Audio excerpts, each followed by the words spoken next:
So mayroon tayong simpleng kaalaman ngayon na mapapakinabangan natin para mas mapadali yung trabaho natin. So ito po ay brake fluid para sa ating mga motor. So yung may mga motor, makatulong ito sa inyo.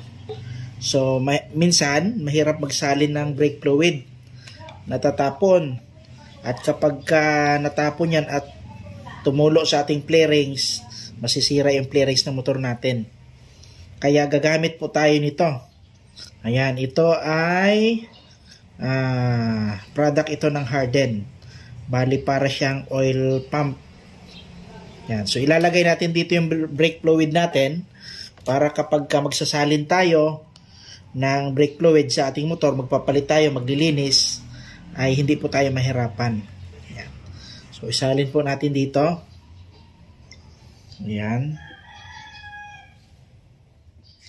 So damihan na natin para sakto.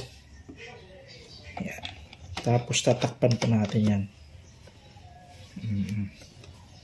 Alam nyo, yung ating mga brake master ay kanyan, nag-i-stack po yan. Ang dahilan kung bakit nag-i-stack ay natutuyo yung kanyang pinakang spring doon sa labas.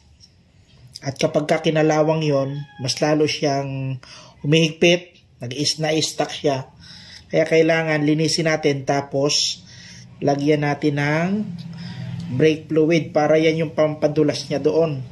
Kasi hindi natin pwedeng lagyan ng langis kasi maghahalo doon sa hahalo siya sa brake fluid.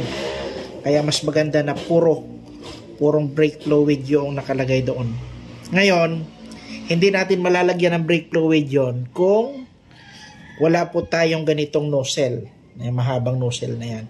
Kasi kung lalagyan po natin ng bubuhos lang natin, hindi po aabot doon. At doon lang tatama yun sa play rings ng motor natin.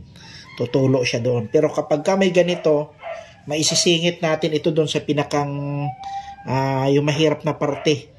Maisisingit natin ito. Malalagyan natin ng pampadulas. Ay hindi na po siya mag-stack. Kasi minsan palit tayo ng brake master ay mahal din. Kung bibilhin natin sa physical store, nasa 100 ang bigay nila. Pag sa online, mura lang sa online. Kaya sa online tayo bumili. So, yan lang. Simpleng kaalaman sa lahat ng nagmumotor ay mapakinabangin natin yan. Okay. Ayos.